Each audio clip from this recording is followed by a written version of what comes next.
Yeah, I mean, for me, I think it started, in my 20s, April, I was very much focused on my corporate career and climbing the corporate ladder and, finding that success that us Gen Xers were, always taught from an early age. And I think we were talking backstage that starts so young for so many of us Gen Xers. I mean, I remember being in junior high and I was supposed to have it all figured out what I wanted to do with my life. Where are you going to go to college? What are you going to study? And I wasn't even done being a child yet, so I took that Mm. path of going to college, getting good grades, all of those things. I got a great job with a Fortune 50 company right out of undergrad. And for most of my 20s, I was really focused on climbing the corporate ladder.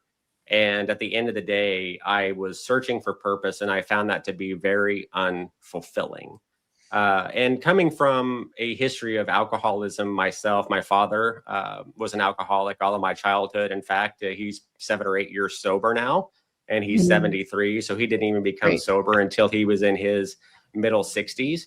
But, I grew up in that type of environment. And I want to make it clear that, although my father had alcoholism issues, he was the most loving man I could ever imagine. I mean, I never ever saw him lay a hand on my mother or anything like that. He was always very loving and supportive of my brother and I.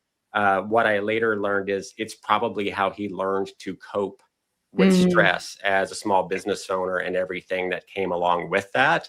And I found that to be true myself.